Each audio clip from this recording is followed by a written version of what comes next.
Alright, so in this video I'll be discussing Jay Dolmage's article, An Archive and Anatomy of Disability Myths, and an article from the University of Tulsa's The Collegian titled The Portrayal of Disability in the Media by Madison Connell. In his article, Dolmage details various disability myths and their efforts to mark and construct disability as surplus, improper, lesser, or otherwise other without giving an actual quantifiable definition of normal. There are different stereotypes and tropes used in the media when portraying people with disabilities. I'll be discussing two from Dolmage's article and two from the Collegian article. Additionally, I'll address why these and other stereotypes are damaging to societal images of those who deviate from the norm. The tropes we'll be focusing on from Dolmage's article are overcoming or compensation and the killer cure. The stereotype of overcoming or compensation is when the person with disabilities overcomes their impairment through hard work or has some special talent that offsets their deficiencies. One example of this in media is Bethany Hamilton from the biographical drama Soul Surfer. In this movie, Hamilton is a surfer who loses an arm in a shark attack, leaving her unable to compete in a surfing competition.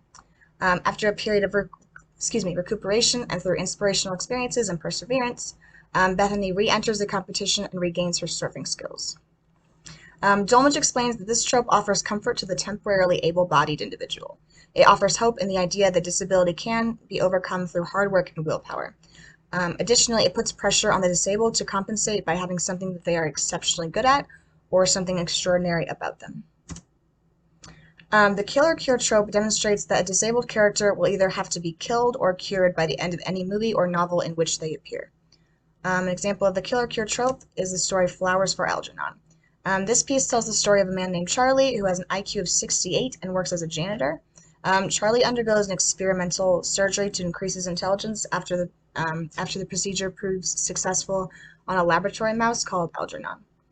However, Algernon's mental age and high IQ declines as Charlie's increases until eventually Algernon dies and Charlie returns to his original mental state. Many pieces of media portray the peak of a disabled individual's story as relief from disability, either through a cure or through death, often as a form of redemption. While this is far more satisfying to a plot, the reality is that many disabled individuals live with chronic conditions for which there is no cure. For many, the realistic end goal is not death nor a cure, but living with and managing a condition as well as they can. In Connell's article from the Collegian, we'll focus on two disability tropes. Connell first details a concept called inspiration porn, which is described as an image of a person with a disability, often a kid, doing something completely ordinary like playing or talking or running, carrying a caption like "Your excuse is invalid."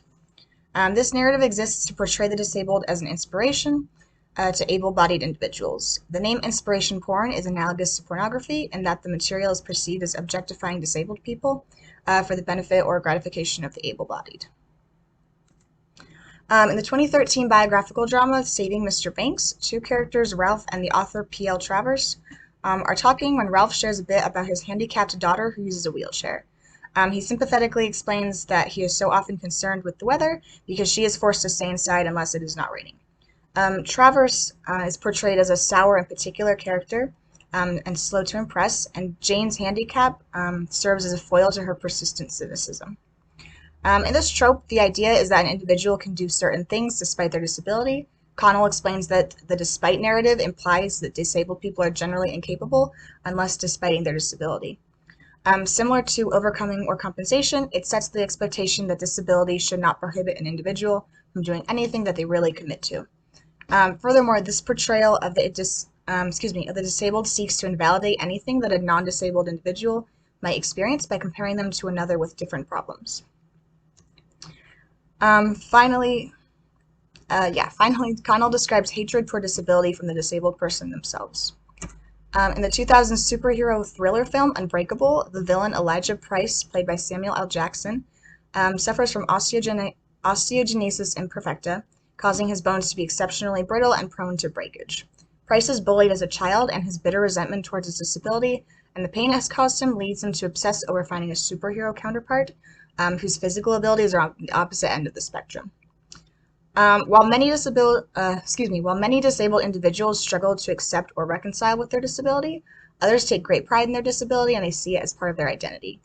With this in mind, there's not one correct way to portray self-image associated with disability, but extremist examples often leave little room for variance or other perspectives. Portraying disability as a villain origin story or a catalyst for violent and erratic behavior can lead to skewed and fixed perceptions. In concluding his analysis of disability tropes, Dolmetsch claims that none of these myths of disability works transparently or efficiently. When these myths surface in narratives or in social life, they most often signal a breakdown of meaning. These figures are shorthand in all of the ways that word might metaphorically and ironically describe them. These disability tropes most often fail to account for nuance and variance that disabled individuals actually experience within society, but serve as shortcuts to integrating the disabled population into what we consider normal.